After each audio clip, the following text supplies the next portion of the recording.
ओम भद्रं कर्णेभिः शृणुयाम देवा भद्रं पश्येमाक्षभिर्यजत्राः स्थिरैरङ्गैस्तुष्टुवांसस्तनूभिः व्यशेम देवहितं यदायुः स्वस्ति न इन्द्रो वृद्धश्रवा स्वस्ति न पूषा विश्ववेदाः स्वस्ति नस्तार्क्ष्यो अरिष्टनेमिः स्वस्ति नो बृहस्पतिर्दधातु। ओम शांति शांति शांति।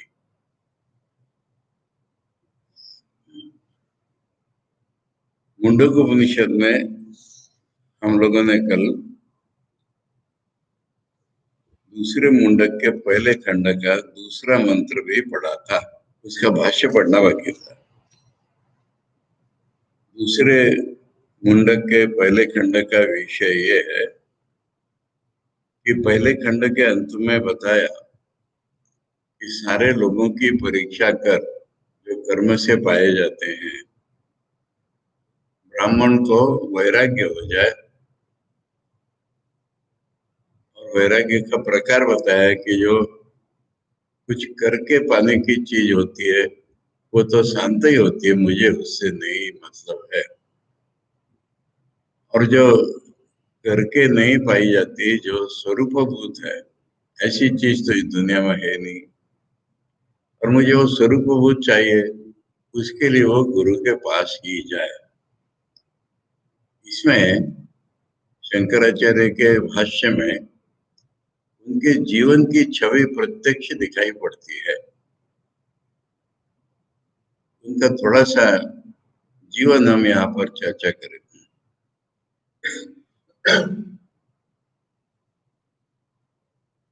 एक केरल में कालड़ी नाम के गांव में पूर्णा नदी के किनारे, उनकी भाषा में उसको पेरियार कहते हैं, पेरियार में बड़ी, संस्कृत में उसको पूर्णा कहते हैं नदी।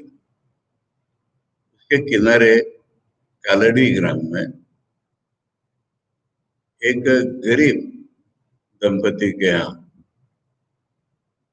उनका जन्म हुआ, और उपनयन से कहीं पहले ही पिताजी चल बसे। उनकी माँ भी उनका पालन पोषण कर रही थी जैसे तैसे। 5 साल की उम्र जब हुई तो ये विद्या ग्रहण करने गुरुकुल में गए। 3 साल में एक सुपर सुपर जीनियस हम कह सकते हैं, उन्होंने सारी वेद विद्या ग्रहण कर ली। 8 साल की उम्र में इनके केरल देश के कुछ राजा लोग इनको अपने सभा में सभा पंडित होने के लिए बुलाने लगे। परंतु यहाँ पर जो लिखा है ऐसा इनके जीवन में हुआ कि समस्त वेद विद्या पढ़ करके उन्होंने क्या जाना, परीक्ष लोकान कर्म चितान ब्राह्मणों निर्वेदमाया। उनके मन में पूर्ण वैराग्य हो गया कि मुझे सभा पंडित तो क्या, मुझे न इस दुनिया की न परलोक की, कोई ब्रह्मलोक तक की भी मुझे कहीं जाना आना नहीं है। मुझे तो केवल नित्य वस्तु को ही पाना है।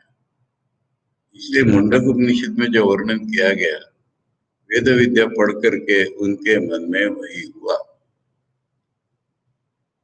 अब ये माँ से कहने लगे कि माँ मुझे संन्यास लेना है। माँ कहने लगी पिताजी नहीं है तो अकेला बेटा, तो तू मुझे छोड़ जाएगा तो मैं कैसे जीऊंगी। उसके बाद एक अलौकिक घटना घटी कि माँ बेटे दोनों ही पूर्णा नदी में स्नान करने गए, और बेटे का पैर एक मगर ने पकड़ लिया। और जल में मगर के तो कोई इलाज नहीं होता, गजेंद्र को भी नहीं छोड़ा था तो और क्या होगा। फिर इसने माँ से कहा माँ अब तो परमिशन दे दे संन्यास की। माँ ने सोचा बेटा तो रहेगा ही नहीं मेरा, तो मैं क्या करूँ। अच्छा परमिशन दे दी। इसको आतुर संन्यास नाम है हमारे शास्त्र में। यानी किसी को अगर मालूम हो जाए कि मैं तो मरूंगा तो वो संन्यास ग्रहण कर लेता है। स्वामी जी के जो प्रसिद्ध शिष्य शरद चंद्र, इनके पिता को शारदानंद स्वामी जी ने आतुर संन्यास दिया, यानी एक नॉन हिस्ट्री। अब आतुर संन्यास के दो परिणाम होते हैं, अब तो मरेगा पर अगले जीवन में इसका संन्यास का संस्कार लेकर के जाना, ये उसका उद्देश्य है। पर कभी कभी दूसरा भी कुछ हो जाता है, मरता ही नहीं हो। संन्यास तो हमारे पुनर्जन्म ही है ना, हम तो मर गए ना संन्यास में। तो ऐसा शंकराचार्य को, उनकी परमायु ही 8 साल के ही थे, और संन्यास की परमिशन मिली, उन्होंने जाके संन्यास लिया, इसलिए उनकी आयु 16 साल की हो। में पतंजलि जो कहते हैं जात्यायुर होगा, तो प्रारब्ध अनुसार आयु फिक्स भी होती है और बदल भी जाती है। तो इनकी आयु 16 हो गई, और माँ ने परमिशन तो दे चुकी थी माँ, इसलिए वो घर से चल दिए। एक बात हुई, किंतु उसके पहले उन्होंने माँ को वचन दिया था कि माँ, तेरा अंतकाल जब आएगा ना, मुझे स्मरण करना, और मैं जहां कहीं भी हूं तेरे पास आ जाऊंगा। ठीक है। अब इनको भीतर में ही अंतर्यामी प्रभु ने ही बता दिया कि तेरे गुरु जो है ना, नर्मदा किनारे ओंकारेश्वर में गुहा में रहते हैं। इसलिए कहाँ कालड़ी और कहाँ नर्मदा। और उन दिनों में न रास्ते थे न ट्रेनें थी, तो गिरी गुहा जंगल पहाड़ी नदियां क्रॉस करते करते पैदल वो ओंकारेश्वर पहुंचे। अब जिन्होंने ओंकारेश्वर देखा है, नर्मदा नदी के उस पार पहाड़ी है, तो वहां पर पुल है। सिचुएशन मन के सामने ले आओ। एक छोटी सी नदी है कावेरी नाम की, दक्षिण की कावेरी थी वहां पर, और एक कावेरी नदी नर्मदा से मिलती है पर मिल नहीं जाती, नर्मदा के क्रॉस चली जाती है, और जाकर के एक पहाड़ है नर्मदा के उस पार, उस पहाड़ को चक्कर काट के फिर नर्मदा में मिल जाती है। ऐसी सिचुएशन है। लोगों ने देखा है उस स्वतंत्र नदी कैसी, मैंने अगर नारियल या कोई फूल तुमने इधर डाल दिया है, वो यहाँ से नर्मदा में नहीं जाएगा, ऐसे घूम करके तो हो जाएगा। और ये जो दो नदियां के बीच में वो पहाड़ी है, उसका नाम ओंकार पहाड़ी, उसका शेप वैसा है कुछ। और उस पहाड़ी पर ओंकारेश्वर का मंदिर है, और उसके इधर, नर्मदा के इधर उसके पैरेलल ममलेश्वर महादेव का मंदिर है। ज्योतिर्लिंगों में कोई ममलेश्वर को मानता है, कोई ओंकारेश्वर को मानता है। ये सिचुएशन है। यहाँ गए और नर्मदा बाढ़ में थी, उन्हें फिक्र नहीं की, क्रॉस करके चले गए। और वहां गए तो एक गुहा दिख तो रही थी, गुहा सी, और उसके आसपास बूढ़े साधु सन्यासी लोग, बोलो बूढ़े माने उनकी जटा जब इनको टच हो रही, ऐसे ऐसे बैठे हुए। तो ये बालक ने पूछा कि क्या गुरु गोविंद पाल यहाँ रहते हैं? क्या तुझे उनसे क्या मतलब रे, हम देख कितने बूढ़े हो गए, हमको भी दर्शन नहीं हुए उनके। हाँ, रहते हैं इस गुहा में, वो सुना है हमने। उसको उनके जरूरत नहीं, इतना पता चल गया कि इसमें रहते हैं, वो उसमें चले। तो चले गए तो गोविंद पाल बैठे हुए ध्यान में, समाधि में जो। इसलिए जाके उनका चरण स्पर्श किया, तो उन्होंने आंखें खोली और बेटा मैं तेरे लिए ही राह देखते बैठा। उन्होंने इनको तत्वोपदेश किया और उनको ज्ञान हो गया। उसके पहले बाद में पहले ही होना चाहिए उनका। देखो, वेदांत को ग्रहण करने के लिए संन्यास लेना अत्यंत आवश्यक है। ठीक है गुरु जी, कर दीजिए। उस गुहा से बाहर उसी पहाड़ पर उसके पीछे ही स्मशान भूमि है।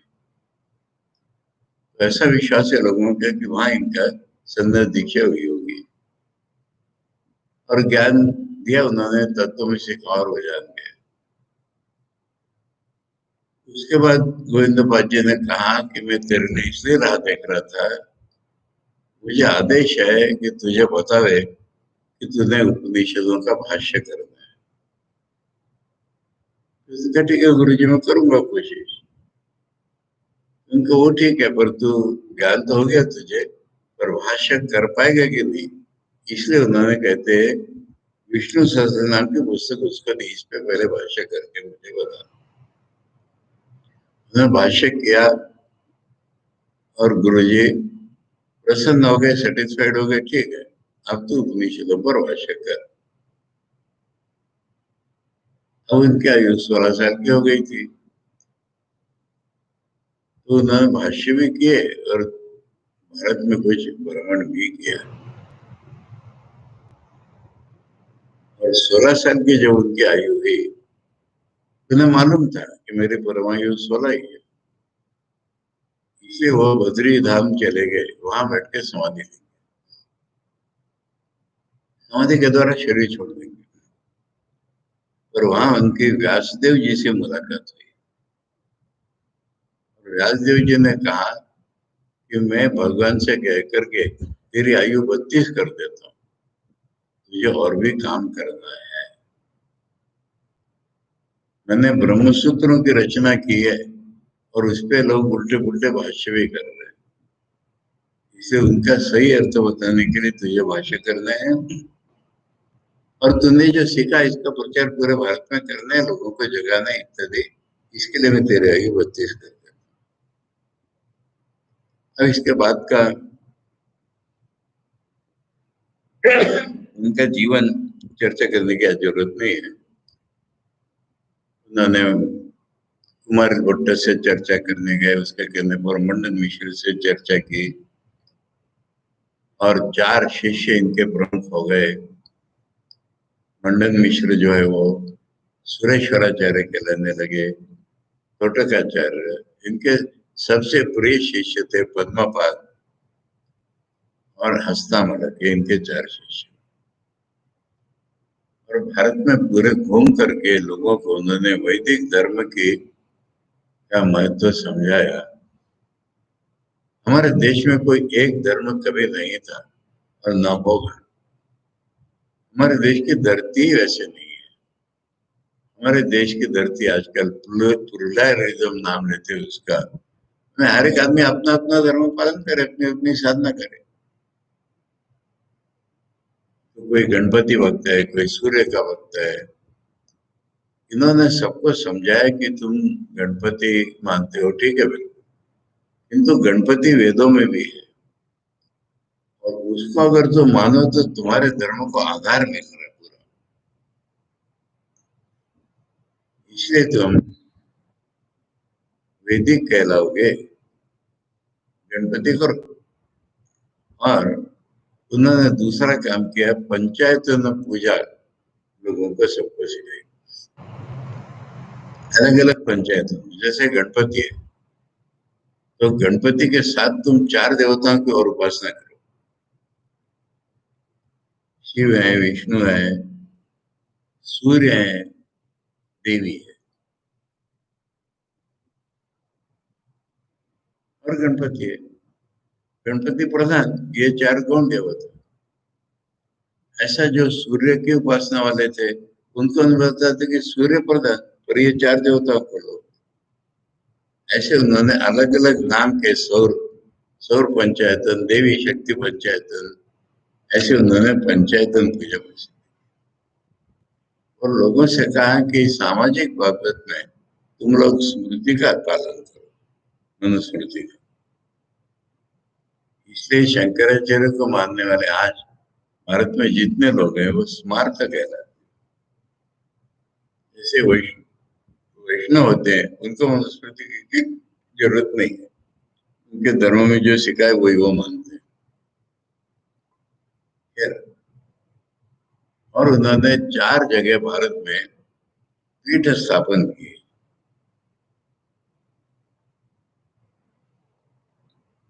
और एक महत्व की बात यहाँ पर बता रहा हूँ, आप लोग को पता हो नहीं हो, 4 ही नहीं, उन्होंने कई पीठ स्थापन किए, 4 प्रधान पीठ स्थापन किए।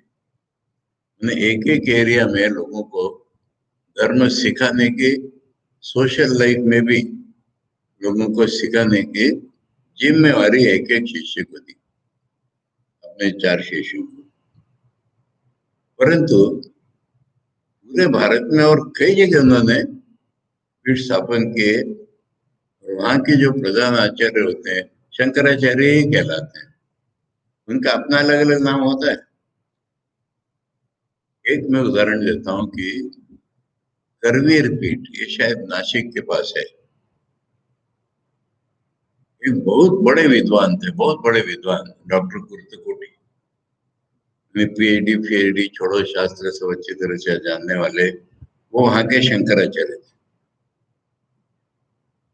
और उन्होंने गीता पर पुस्तक लिखी है संस्कृत में, गीता को समत्व योग बताया।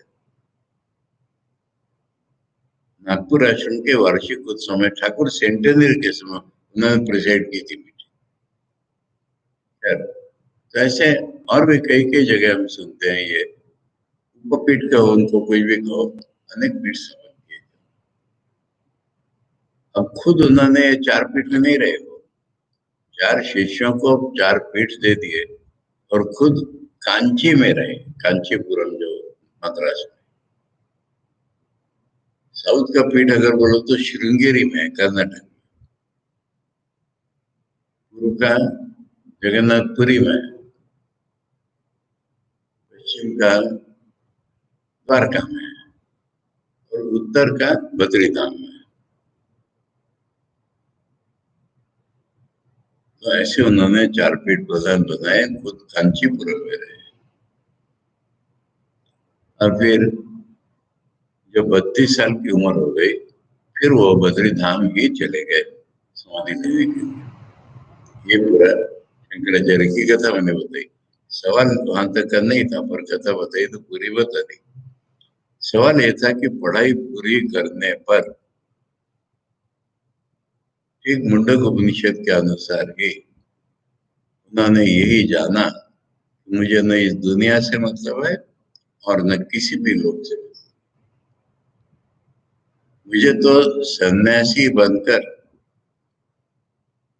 गुरु के पास जाकर ही ये सीखना पड़ेगा। ये बिल्कुल ठीक मुंडक में अब तक जो वर्णन आ रहा है इसी के अनुसार है। वो गए, मुंडक उपनिषद कह रही कि योग्य शिष्य हो तो गुरु उसको जरूर पढ़ावे। अब गुरु ने शिष्य को क्या पढ़ाया, ये द्वितीय खंड है। तो अक्षर ब्रह्म को, पराविद्या की डेफिनेशन है, अक्षर ब्रह्म को जिससे जाना जाए वो पराविद्या।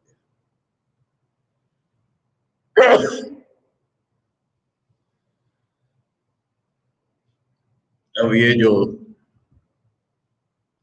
शंकराचार्य ने प्रचार किया, इसकी भी एक बात बता दीजिए। ये गुरु लोग, ठाकुर के उदाहरण से हम लोग अच्छे तरह जानते हैं, ये जगत गुरु लोग हम दुनिया को सिखाएंगे ऐसा भाव नहीं रहता है। जो व्याकुलता, ठाकुर का उदाहरण पहले फिर समझ आएंगे। ठाकुर साधना काल में बाबू लोगों की कुटी के छात पर खड़े होकर के व्याकुलता से कहते थे, माँ एक दिन तो चला गया, तुमने दर्शन नहीं दिया। वही ठाकुर ज्ञान प्राप्ति के बाद उसी कुटी के छात पर खड़े कहते थे, तुम लोग कहाँ हो रहे, आओ आओ आओ। यानी अवतार की बात तो ठीक है, जिसका मन ब्रह्मानुभव से भर जाता है वो अगर दुनिया में रहे तो उसका मन वैश्विक हो जाता है। उसका भाव क्या होता है, इस शरीर मन में अगर ज्ञान प्रकट हुआ है तो इस शरीर मन में क्यों ना हो, इस शरीर मन में क्यों ना हो। अब सब लोग इसको ग्रहण करने लायक नहीं होते। स्वामी विवेकानंद ने जो बताया, each soul is potential divine. अब ये पोटेंशियल डिविनिटी को छोड़ करके पोटेंशियल है हमारे में। यानी इस डिविनिटी को एक्सप्रेस करने की ताकत हर एक में नहीं है। मन के एक पर्टिकुलर विकास के बाद ही वो उत्पन्न होता है। वो पोटेंशियल बहुत कम लोगों में होता है। मनुष्याणां सहस्रेषु कश्चित् एतद्धि सिद्धये यततामपि सिद्धानां कश्चिन् मां विद्यते तथा। यानी जो शास्त्र गुरु को फॉलो करेगा वही पहुंचेगा ना। इसलिए इनके हृदय में यही है कि पूरी दुनिया ब्रह्म का ज्ञान प्राप्त कर ले, और वो तो कर नहीं सकती। इसलिए वो योग्य शिष्य को ढूंढ करके उसको ज्ञान देते हैं। वो भाव उनका, मैं इसको सिखा रहा हूं ये नहीं है, बार बार कह रहा हूं। ठाकुर तो अपने शरीर को मैं कहते ही नहीं थे। ये सारी दुनिया ही मैं है। इस शरीर मन में अगर ज्ञान प्रकट हुआ तो इस शरीर मन में क्यों ना हो, ऐसी आइडेंटिटी कॉन्शियसनेस में होती है। और ये हम लोगों ने कठोपनिषद में पढ़ा था, अनन्य प्रोक्ते गतिरत्र नास्ति। तो ये जगत गुरुओं का भाव है। इसलिए प्रचार किया, डिबेट किया, ये हम लोगों की कल्पना। ठाकुर के समय हम इसको थोड़ा थोड़ा फर्क देखते हैं कि ठाकुर कहीं घूमे ही नहीं। ये काम विवेकानंद ने किया, दुनिया में घूमने का। और शंकर पूरे भारत में घूमे थे, समझिए विदेश में भी जाके। अदरवाइज ये समान होता है। तो ये गुरु शिष्य को सिखा रहे हैं कि जिस विद्या से अक्षर ब्रह्म को जाना जाए, ऐसा मन उसका पलटना है। तो इसलिए पहले उन्होंने उसको दिया जिसको शास्त्रों ने अध्यारोप कहा है। इन दुनिया हम देख रहे हैं, तदेतत् सत्यम, ये सत्य है। जैसे यथा सुदीप्तात् पावकात् विस्फुलिंगा सहस्रशः प्रभवन्ते स्वरूपाः। ये चीज उदाहरण से ही ग्रहण की जाती है, तर्क नहीं चलता है। वहां तक तर्क पहुंचता ही नहीं है। मुझे लोग बोलते क्यों नहीं पहुंचता। देखो, तर्क में किस चीज की जरूरत होती है, कोई भी एक तर्क लो। पहाड़ी पर हमने धुआं देखा, हम कहते हैं अग्नि भी है। इसमें क्या क्या चीजों की जरूरत है। अग्नि और धुएं को हमने एक साथ देखा है,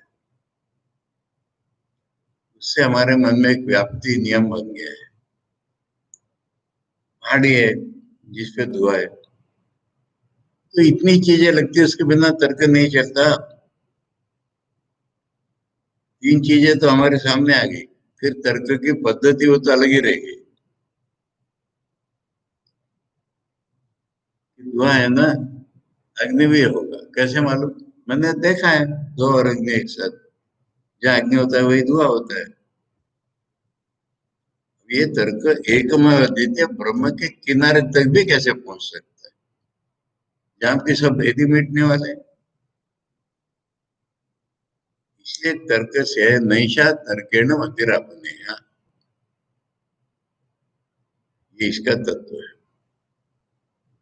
अब मुश्किल ये हो गई है कि शंकराचार्य, उनका जमाना लगता है बुद्धिवाद। आज हम लोग अपने को बुद्धिवादी कहलाते हैं। हम बुद्धिवादी नहीं है, हम बुद्धिजीवी हैं। बुद्धि को बेच करके पैसा बनाते जीते।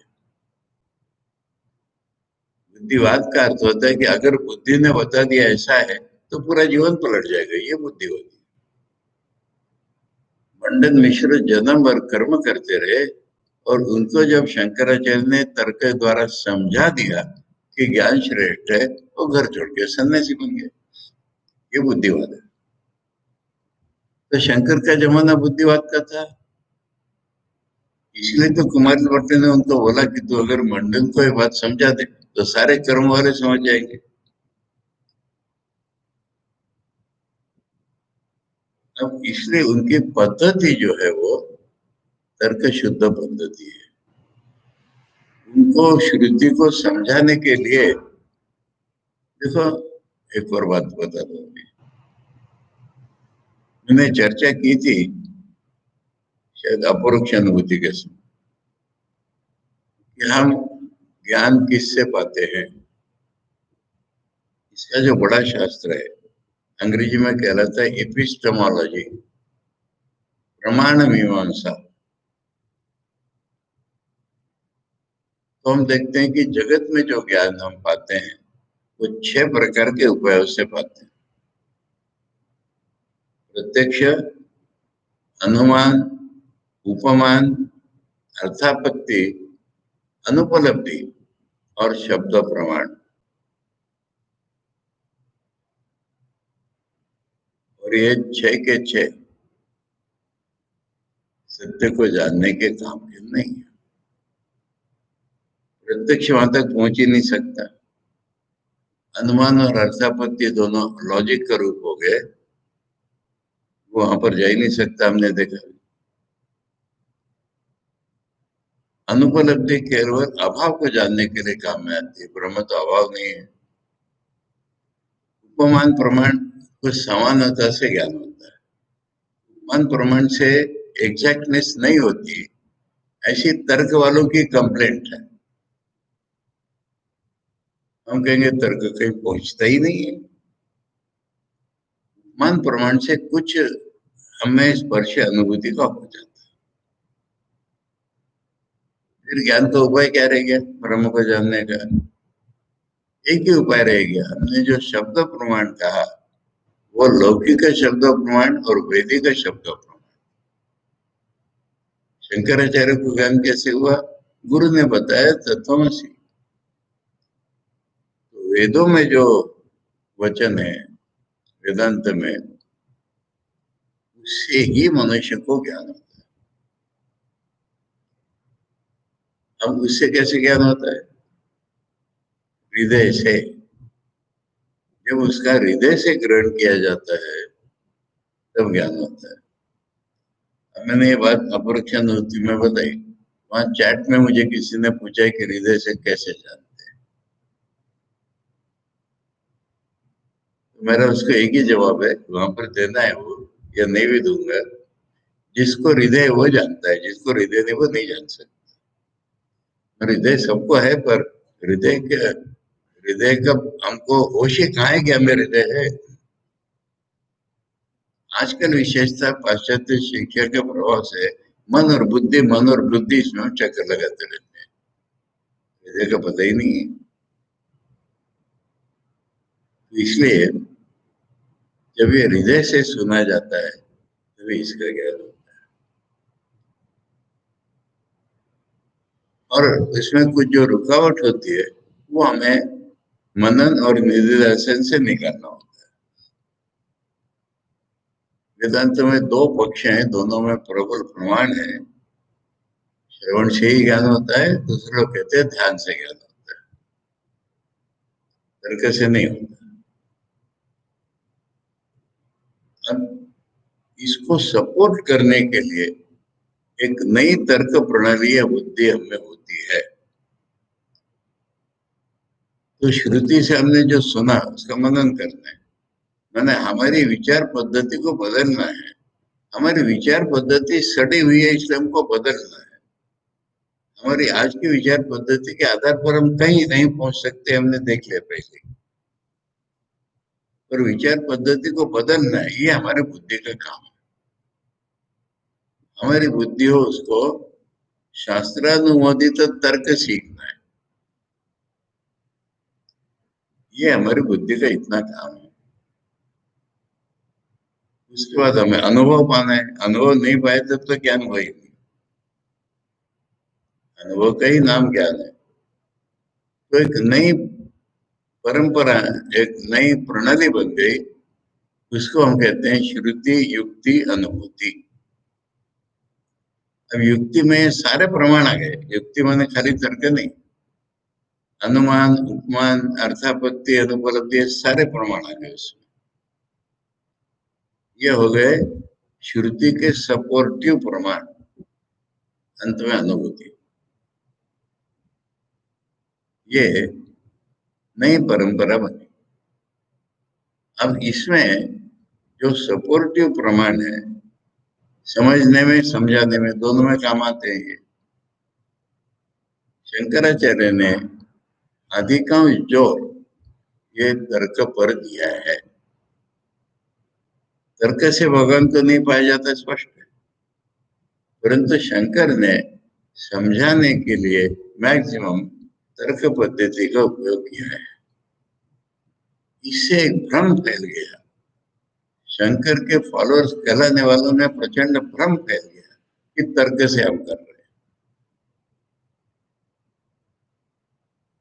अब अपवाद रूप में, एक्सेप्शन के रूप में, शंकर की एक पुस्तक है आत्मबोध नाम की, उसमें एक छटाक भी तर्क नहीं है, उपमान प्रमाण। यानी एक लाइन में सत्य का स्थापना और दूसरी लाइन में उदाहरण। पूरे 65-66 श्लोक है उसमें, सब में यही है। परंतु तर्क पद्धति का अवलंबन नहीं है। और श्री रामकृष्ण में हम देखते हैं तर्क में अत्यंत एक्सपर्ट थे श्री रामकृष्ण, क्योंकि उस जमाने में सबसे बड़े तर्क वाले तो विवेकानंद थे, और विवेकानंद को ठाकुर ने 2-3 बार डिफीट किया, परंतु साधारण व्यवहार में नहीं करते थे, मान प्रमाण ही चलाते थे। ठाकुर का और एक प्रमाण था, सपोर्टिव प्रमाण, गाना गा देना, उससे वो भाव हृदय तक पहुंच जाता है। इसको कहाँ बैठाना है देखना पड़ेगा। तो ठाकुर का एक प्रबल सपोर्टिव प्रमाण। तो ये ठाकुर के शैली।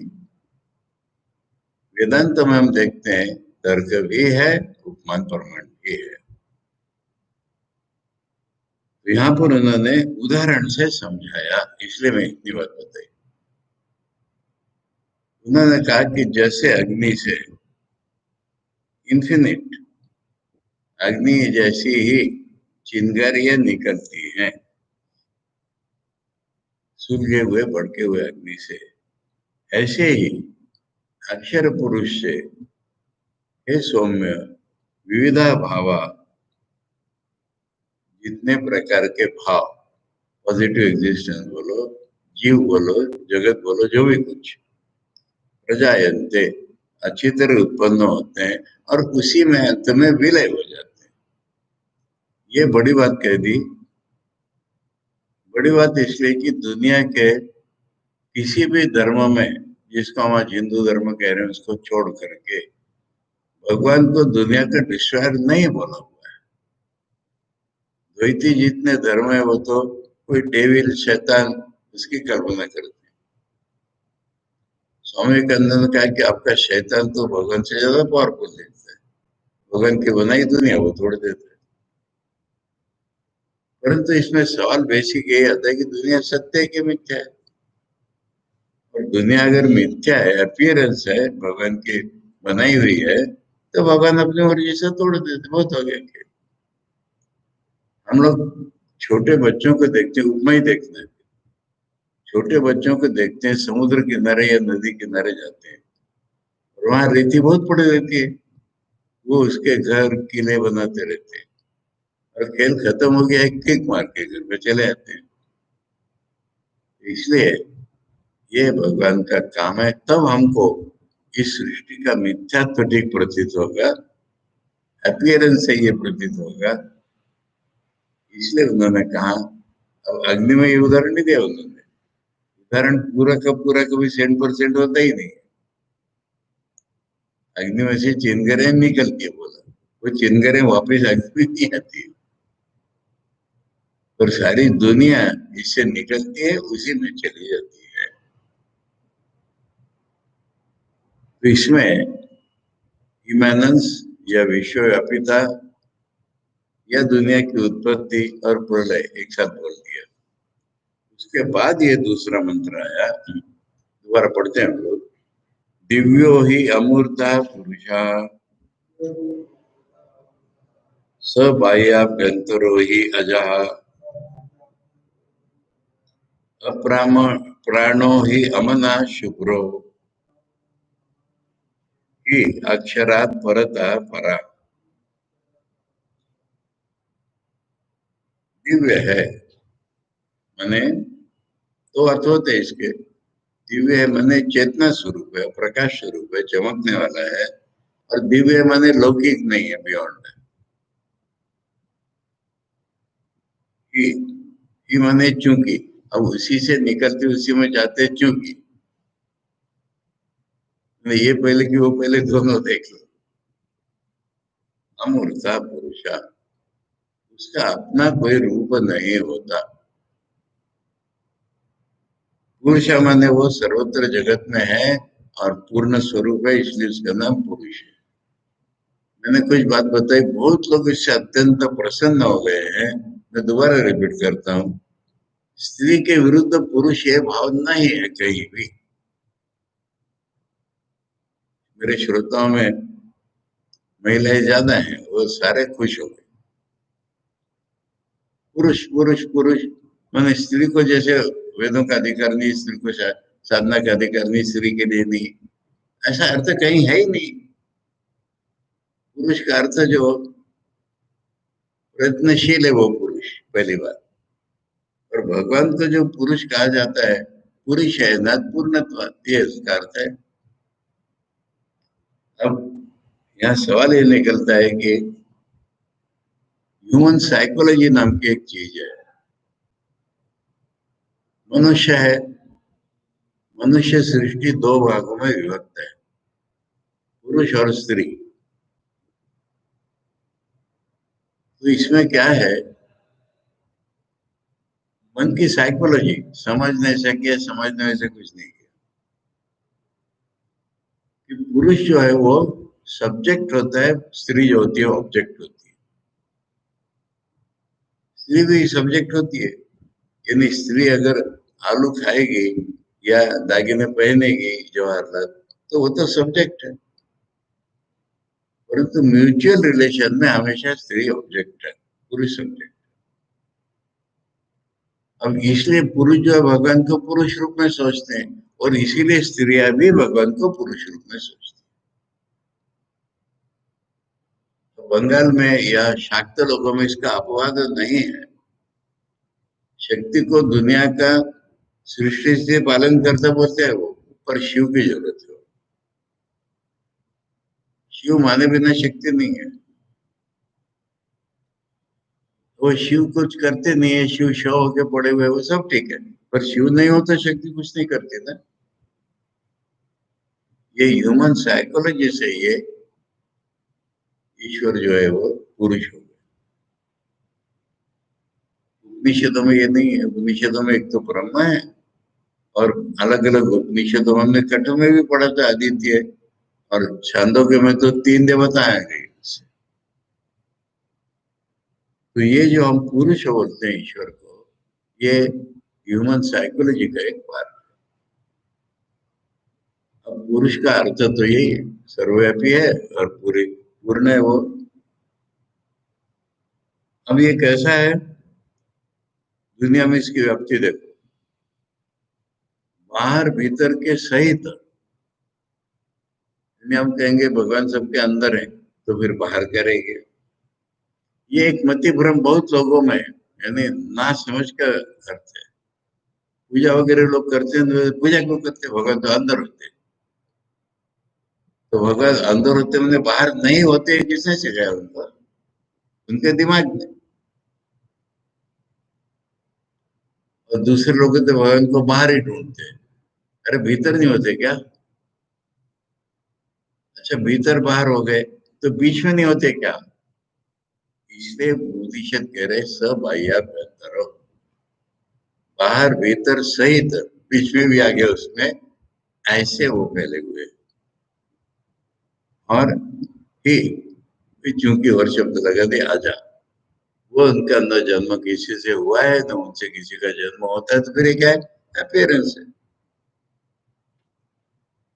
दुनिया भगवान से अलग नहीं, भगवान से निकली। और उनसे कुछ निकलता ही नहीं है, उनसे कुछ जन्म ही नहीं होता है, तो फिर दुनिया क्या है? अपीयरेंस।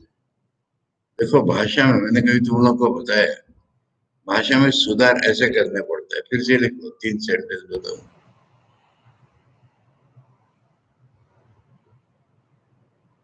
भगवान ने सृष्टि बनाई।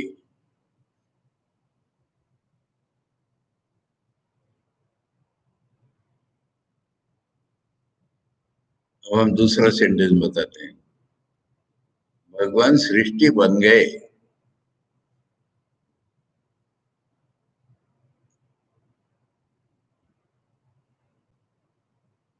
और तीसरा, भगवान सृष्टि के रूप में दिखाई देने लगे।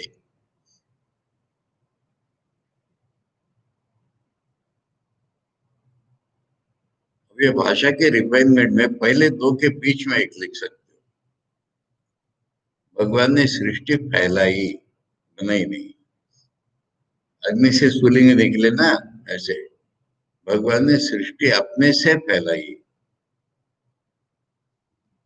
तो भगवान ने सृष्टि बनाई, उसका रिफाइंड सेंटेंस हो गया, भगवान ने अपने से सृष्टि फैलाई। फिर उसका रिफाइंड हो गया, भगवान खुद ही सृष्टि बन गए। पर भगवान तो मॉडिफाई नहीं हुए ना, इसलिए भगवान सृष्टि के रूप में अपीयर हो गए। ऐसे समझना है। तो भगवान भीतर बाहर है, ना उनसे कोई निकलता है, ना कहाँ से निकलते हैं। तो फिर अपीयरेंस हो गया पूरा। जो चेंज नहीं होता उससे दुनिया निकलती है, तो फिर अपीयरेंस है फिर। तो विशेष करके हमको जानना है कि प्राण का बड़ा महत्व दुनिया में हमको दिखाई पड़ता है। प्राण का महत्व छांदोग्य में कैसे समझाए मालूम है? कोई अगर अपने पाप को अपशब्द कह दे या अच्छी तरह से न बात करे, तो लोग उसको धिक्कार देते हैं। और उस पाप से जब प्राण निकल जाते हैं तो उससे जला देते उठे। तो प्राण तो है ना जिसने उसको महत्व दिलाया। ऐसे बहुत से उदाहरण लेकर के प्राण का महत्व होता है। तो बहुत से लोगों की ये धारणा है, जीवन को वो और समझ नहीं पाते, प्राण रूप में ही देखते हैं। हम जिंदे हैं क्यों? हमें प्राण है इसलिए। मर गए तो क्या वो प्राण निकल गए? परंतु प्राण ये मुख्य स्वरूप नहीं है हमारा। चेतना हमारा मुख्य स्वरूप है। और चेतना के साथ मैं जुड़ जाता है तो प्राण भी आ जाता है। निर्विकल्प समाधि में जहां मैं नहीं है वहां प्राण भी नहीं, चेतना है। इसलिए यहाँ पर कह रहे हैं कि देखो प्राण उसमें नहीं है, उसके स्वरूप में। प्राण का नाम क्यों ले रहे हैं? क्योंकि प्राण हमको रियल बना, मैंने रियलिज्म हमको दिलाता है। प्राण के कारण हमको दुनिया सत्य लगती है। कल मैंने एक उदाहरण दिया था ना, मैंने सारी दुनिया में एक ही प्राण है। सब प्राण के प्रति मेरा रिस्पेक्ट है। एक अंग्रेज डॉक्टर साउथ अफ्रीका में वहां के जंगली व गरीब लोगों के बीच में काम कर रहा था। और उसको वहां काम करते हुए पैर में घाव पड़ गए, कीड़े हो गए। और कीड़े एक के ऊपर एक चढ़ते थे तो गिर जाते थे, उनको उठा उठा के अपने घाव पर रखता था प्राण। प्राण की दृष्टि से वो सर्वव्यापी तो जैसे दिख रहे, परंतु ब्रह्म के स्वरूप में प्राण नहीं है। इसलिए ब्रह्म को अप्राण कहा गया। निर्गुण ब्रह्म की स्थापना करने के लिए अप्राण कहा गया। दिव्य तो है, चेतना तो है, पर वो प्राण वाले नहीं है। अब दूसरा जो इम्पोर्टेंट चीज है वो हमारे में मन, मनुष्यों में। मन एवं मनुष्याणाम कारणम बद्ध मोक्ष। मन से ही मनुष्य है, मन से ही मानुष, मन से ही मानव। भगवान में मन भी नहीं है। अगर प्राण और मन नाम की चीजें भगवान में नहीं है तो क्या बचा? शुद्ध है ना। हमारी जितनी अशुद्धि है प्राण और मन के कारण आ रही है, तो शुभ रहे वो। अब ये हम एक से एक परे क्या है देख रहे हैं। शरीर से परे मन है, प्राण मन से परे प्राण है, प्राण से भी तो परे कुछ है, वह अव्यक्त रूप। प्रलय के बाद दुनिया में चली गई, तो प्रलय के बाद सृष्टि के पहले जो दुनिया का स्वरूप है अव्यक्त है।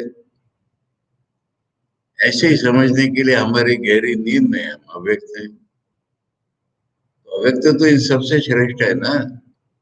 और उस अव्यक्त से भी वो परे है, क्योंकि उनमें नाम रूप का बीज भी नहीं है, और वो चेतन स्वरूप है, सच्चिदानंद स्वरूप है।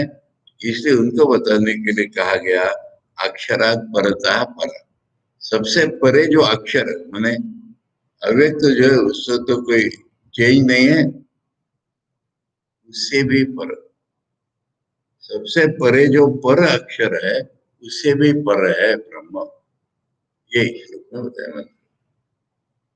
चलो भाष्य पढ़ते हैं। इसके थोड़ा इंट्रोडक्टरी भाष्य है। नाम रूप बीज भूता अव्याकृताख्या स्विकार अपेक्षया पर अक्षरात् परम सत सर्वोपाधि भेद वर्जितम। शंकर ने इंट्रोडक्शन में ही उसको ले लिया पहले। नाम रूप का जो बीजभूत है अव्यक्त, वो अव्याकृत है। अव्याकृत माने प्रकट होने वाला है, प्रकट हो नहीं है। स्विकार स्विकार अपेक्षा पर, बाकी सारी चीजें उसी के मॉडिफिकेशन है, उनसे वो श्रेष्ठ है। अक्षरात, वही अक्षर हो गया। अव्यक्त जो उसका अक्षर कह दिया। अक्षरात परम, उससे परे, यानी यह सर्वोपाधि भेद वर्जितम। उपाधि माने जो स्वरूप में नहीं है पर हमको दिखाई पड़ते हैं उसको उपाधि कहते हैं। तो जितने प्रकार के उपाधि से भेद है, इनसे उपाधि रहित जो है, उपाधिकृत भेदों से रहित जो है, अक्षर से स्वरूपम, उस अक्षर का जो स्वरूप है, आकाश से इव सर्वमूर्ति वर्जितम, वह आकाश के समान, उदाहरण दिया फिर से, सब प्रकार के रूपों से अलग है, निराकार। नीति नीति इत्यादि विशेषण उसको बताने के लिए यह नहीं, यही नहीं है कि मात्र उपाय रहेगी हमारे पास। विवक्षण उसको समझाने के लिए कहा गया है। मैंने ट्रांसेंडेंट ब्रह्म को ट्रांसेंडेंट बताया गया। दिव्यो द्योतनवान स्वयं ज्योतिष्ठ।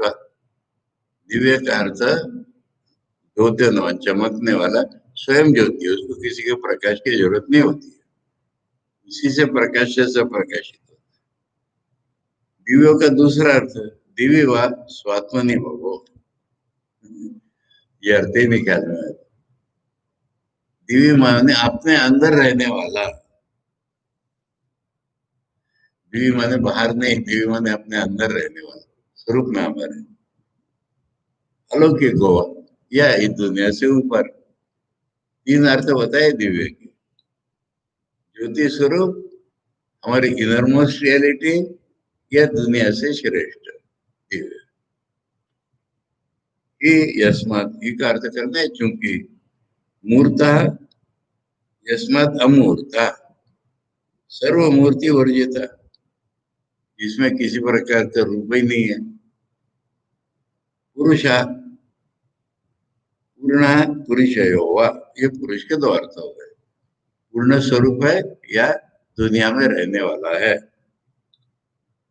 दिव्यो ही अमूर्ता पुरुषा, एक साथ जोड़ करके बोले, ये जो दिव्य अमूर्त पुरुष है, सबाह्याभ्यंतरा, सबाह्याभ्यंतरेण वर्तते इति, बाहर भीतर सहित वो रहता है, इसलिए अजय अजो न जायते कुतश्चित, कहीं से इसका जन्म नहीं होता। स्वतो अन्य से जन्म निमित्त से च अभाव, और दूसरे किसी को जन्म देता नहीं है।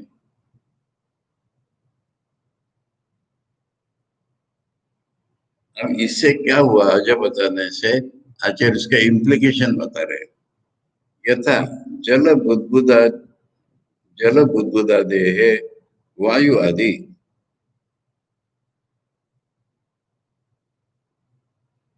जल के जो बुद्बुद होते हैं बुलबुले, उसको किसने जन्म दिया? वायु ने। ऐसा उसको जन्म देने वाला अलग कोई नहीं है। यथा नव सुशिर वेदा नाम घटादि, आकाश के जो सुशिर छेदों के भेद घट आदि, उसको उत्पन्न करने वाला कोई है ही नहीं है। ऐसा इनका नहीं है। दो उदाहरण दिए, एक में वायु कारण है, इसमें ऐसा कारण नहीं है। दूसरे में कोई कारण ही नहीं है, वैसा ही है।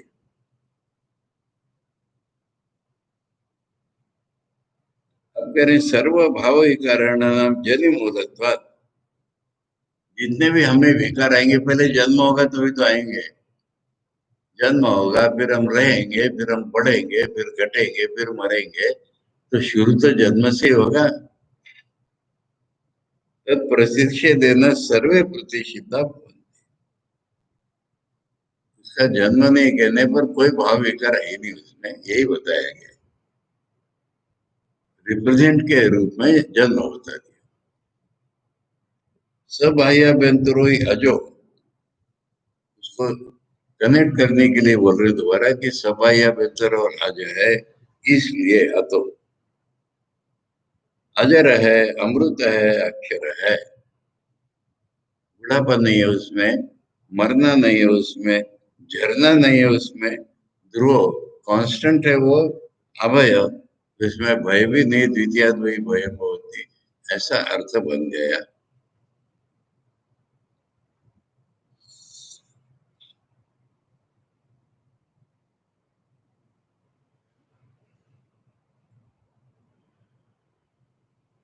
यद्यपि देहादि उपाधि भेद दृष्टि नाम अविद्यावशात देह भेदेशु सप्राणा समना सेन्द्रिया सविषय एव प्रत्यवभासते।